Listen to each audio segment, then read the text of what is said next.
जौनपुर के मुगरा बादशाहपुर थाना क्षेत्र के मझगवां में शाहजहां और जहांगीर दो सगे भाइयों की हत्या के बाद गांव में माहौल गमगीन है।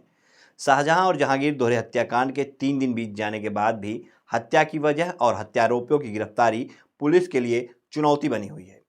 सोमवार को भीम आर्मी के लोग परिवार से मिलने पहुंचे, जहां चंद्रशेखर रावण ने वीडियो कॉल के जरिए पीड़ित परिवार से बात की।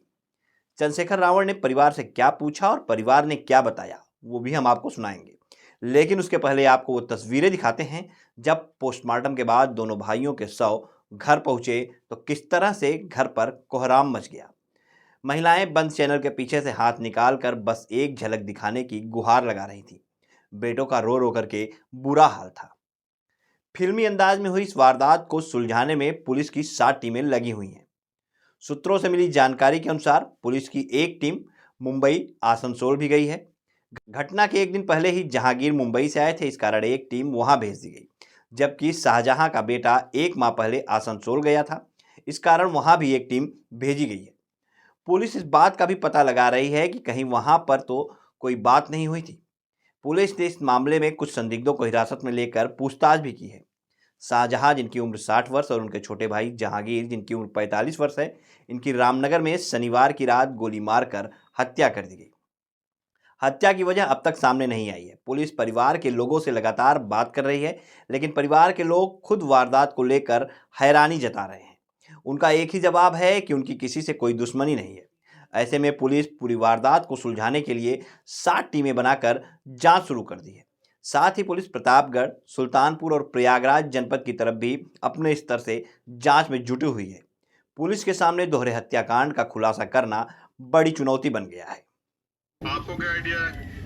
हमें तो सर कुछ आइडिया नहीं है। हमें कुछ आइडिया रहता तो अभी तक तो बहुत कुछ हो जाता, क्योंकि हमको तो कुछ आइडिया ही नहीं कि ये हुआ कैसा और क्यों हुआ ये, और हमारे साथ क्यों हुआ। क्योंकि हमारे बड़े पिता और हमारे पिता दोनों एक ही जगह पे दोनों को मारा गया है और दोनों इस दुनिया में नहीं है। तो इस चीज़ लूटपाट जैसा कुछ संदिग्ध लग रहा है या कोई? नहीं सर, लूटपाट का तो कुछ नहीं, क्योंकि कुछ था ही नहीं उनके पास, तो लूटपाट क्या करेंगे।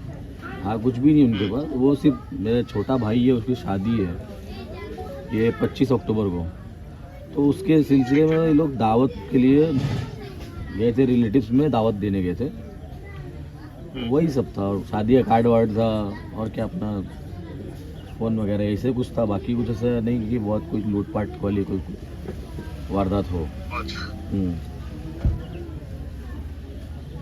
ठीक है, इसमें एक बार अगर आप एफआईआर को भी मुझे भेज दे तो मैं भी तत्काल एसपी से जो है आपका फोन करके बात कर लूँगा। नहीं सर, एफआईआर तो कुछ हुआ ही नहीं ना सर। एफआईआर तो कुछ हो, क्योंकि मालूम ही नहीं कौन है ना।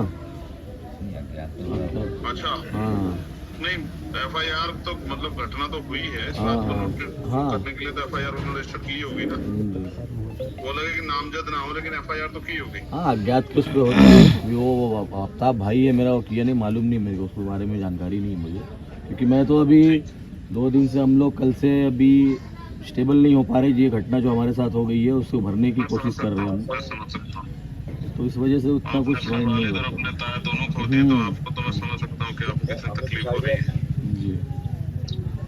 आप जो है मानो भाई के टच में रहना, मैं अपने आप अपने स्तर से बात कर लेता हूँ, ठीक है? जी जी, बहुत जो बहुत। कुछ भी होगा एक ही भरोसा दिला सकता हूँ कि ट्रांसपेरेंट होगा। कोई जो अगर पीछे है, कोई साजिश है, जो कुछ भी हो बचेगा नहीं। ऐसा नहीं कि किसी को पकड़ के वो कर देंगे, ठीक है? जी ठीक है भाई, बहुत बहुत।